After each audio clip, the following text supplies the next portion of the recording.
Donald Trump signs order keeping U.S. Embassy in Tel Aviv, delaying potential Jerusalem move. President Donald Trump has signed an order to keep the U.S. Embassy in Israel in Tel Aviv temporarily instead of relocating it to Jerusalem, despite his campaign pledge to go ahead with the controversial move.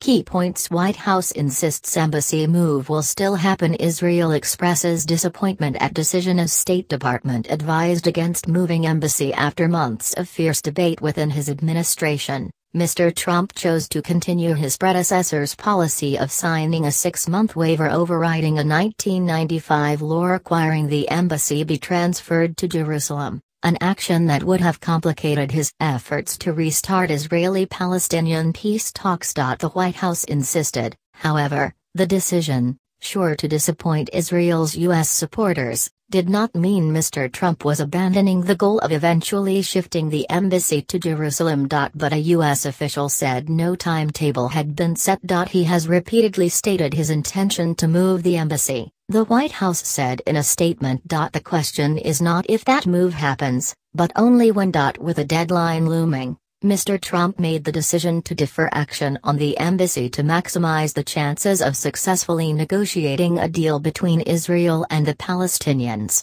fulfilling his solemn obligation to defend America's national security interests, the White House said.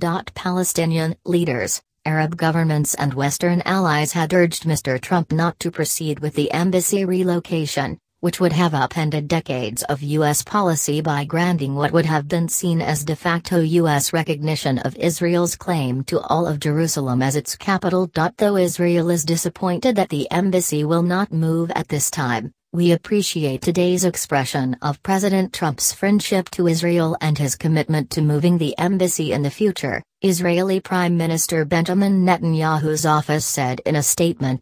No mention of embassy on Trump Middle East trip photo. Donald Trump met with Israeli Prime Minister Benjamin Netanyahu in Jerusalem last month.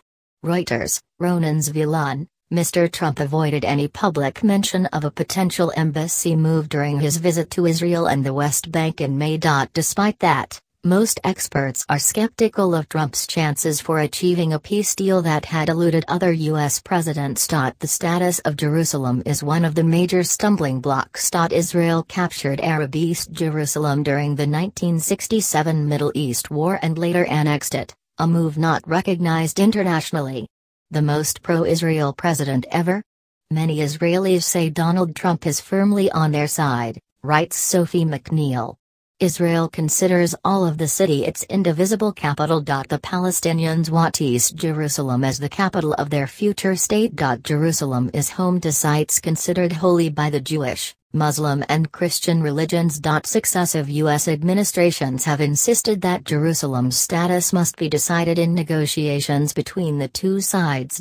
On the campaign trail, Mr. Trump's pro-Israel rhetoric raised expectations he would act quickly to move the embassy. But after he took office in January, the issue lost momentum as he met Arab leaders who warned it would be hard to rejuvenate long-stalled peace efforts unless he acted as a fair mediator. Some of Mr. Trump's top aides pushed for him to keep his campaign promise, not only because it would be welcomed by most Israelis but to satisfy the pro-Israel, right-wing base that helped him win the presidency. The State Department, however, recommended against an embassy move. One U.S. official said. No one should consider this step to be in any way a retreat from the president's strong support for Israel and for the United States-Israel alliance, according to the White House statement on the signing of the waiver. Reuters.